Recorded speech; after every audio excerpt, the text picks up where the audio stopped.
Bonsoir mesdames et messieurs, le journal mardi 4 mars avec vous Iman Raad. Le président Abdel Fattah al-Sisi préside aujourd'hui les travaux du sommet arabe extraordinaire tenu sous la demande de la Palestine dans la nouvelle capitale administrative.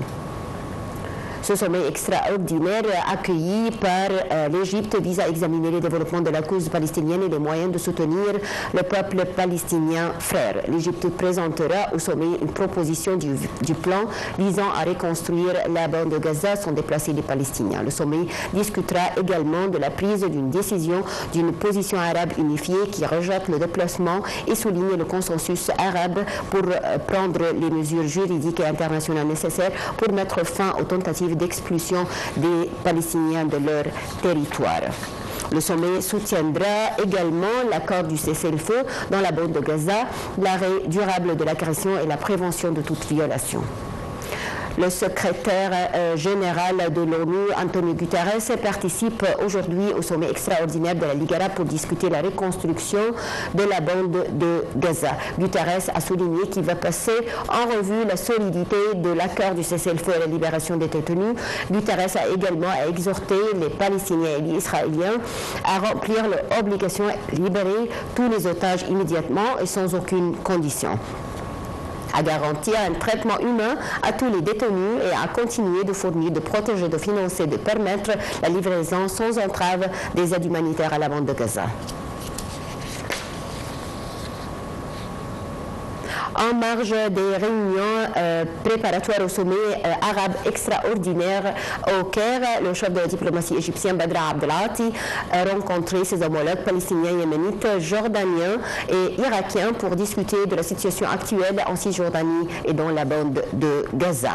Abdelati a examiné avec ses homologues arabes les efforts déployés par l'Égypte pour assurer la perpétuité de l'accord de cessez-le-feu à Gaza, l'adoption du plan pour la reconstruction du secteur et de la nécessité de rechercher une solution politique juste et équitable à la cause palestinienne.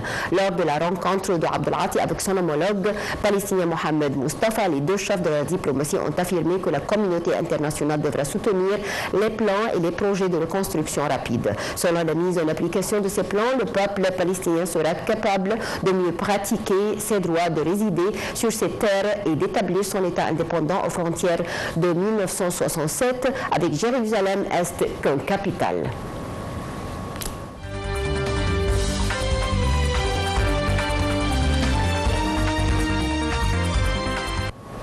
Le ministère des Affaires étrangères américain a annoncé que l'émissaire du président Donald Trump pour le Proche-Orient, Steve Witkoff, revient dans la région dans les prochains jours. Le ministère a affirmé que M.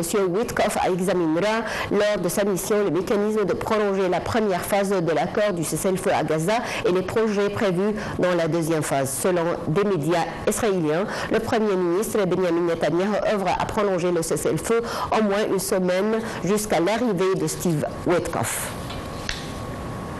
Les forces de l'occupation israélienne ont poursuivi leur agression contre la ville de Jenin et son camp dans le nord de la Cisjordanie pour le 43e jour consécutif, provoquant 28 martyrs palestiniens et 2 blessés. Selon des sources palestiniennes, l'armée de l'occupation israélienne a étendu son agression sur la ville de Jenin pour inclure le quartier est de la ville, en coïncidence avec la poursuite de son agression contre la ville de Tulkarm et ses camps dans le nord de la Cisjordanie pour le 37e jour consécutif au milieu d'une escalade militaire, un siège étouffant, des perquisitions des maisons et expulsion de ses habitants. Les forces de l'occupation israélienne ont également envoyé des renforts militaires à la ville et se sont positionnées devant les immeubles résidentiels qu'elles ont conquis dans la rue de Nablus qui relie les camps de Tulkarm et Nour Shams. L'armée israélienne a aussi lancé une campagne d'arrestation dans différentes zones de la Cisjordanie